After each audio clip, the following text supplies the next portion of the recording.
Mary was around 3 or 4 years old now. She ran around the apartment with her tiny steps, and every laugh of hers touched the hearts of Aiton and Medin. Her presence had brought life even to the walls of their home. For Aiton, every smile from Mary was a blessing. And for Medin, every time she said Daddy was worth the whole world. That day, the 3 of them had gone to a park in Baku together. The weather was gentle. The sun glowed softly in the sky while a light breeze moved through the trees. Mary was playing on the slide.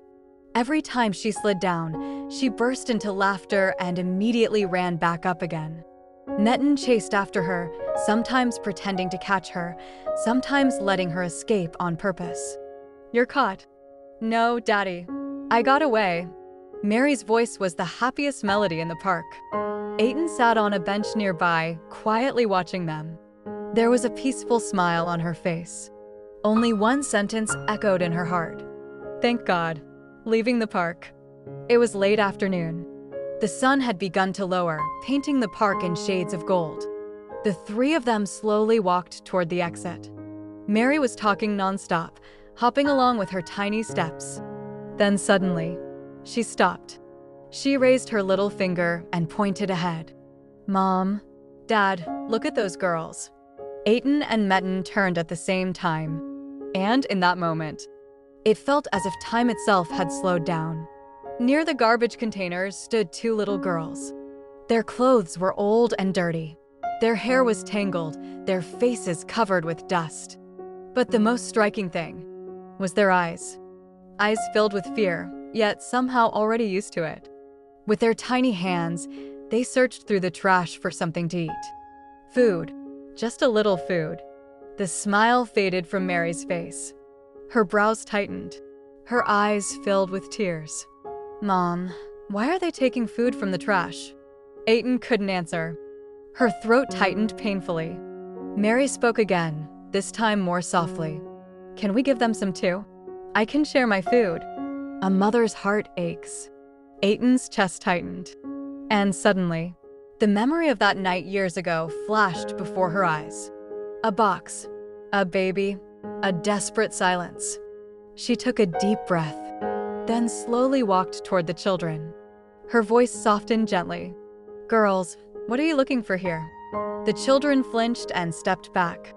But they didn't run away, because there was something greater than fear in their eyes. "Hope," the older girl answered shyly. "Food."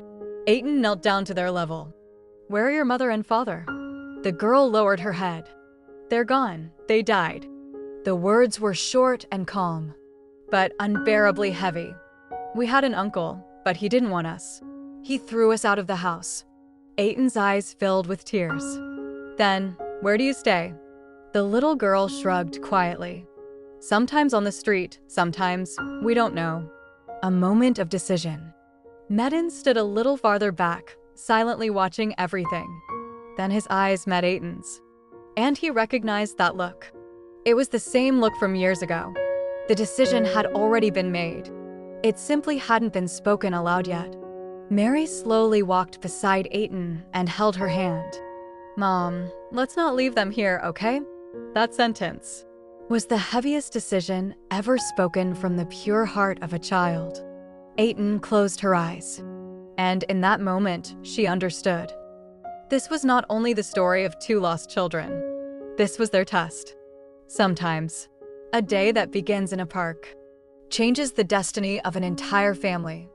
And sometimes, a child saying, "Let's share," rewrites a mother's life forever. The golden colors of sunset flowed gently through the park in Baku.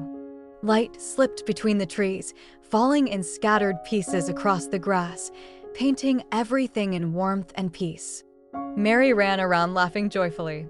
Her tiny feet moved quickly as she hurried straight toward the swings. "Mom, look. I'm going even higher," she shouted happily. Medin smiled behind her.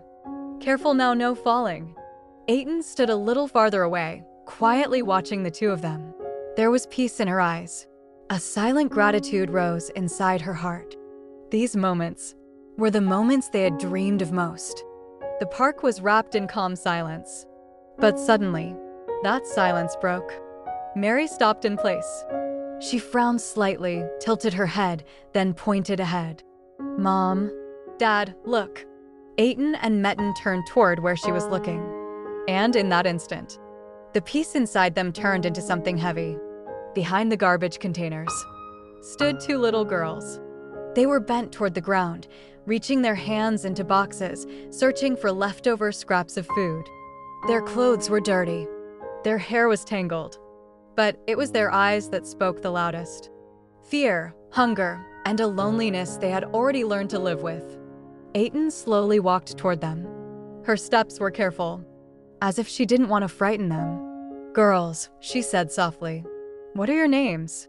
Where are your mother and father? The older girl lifted her head. She couldn't have been older than 7. There was shyness in her eyes, but also strength.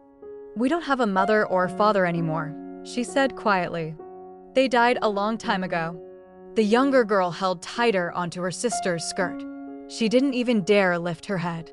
The older one continued. Our uncle took us in, but his wife didn't want us. They threw us out of the house. Those words made the air itself feel heavier. Aiton's eyes filled with tears. In those children's faces, she saw the emptiness she had carried inside herself for years. But this time, it wasn't emptiness. It was a call. Metin quickly took out his phone and called the police. But then, something unexpected happened.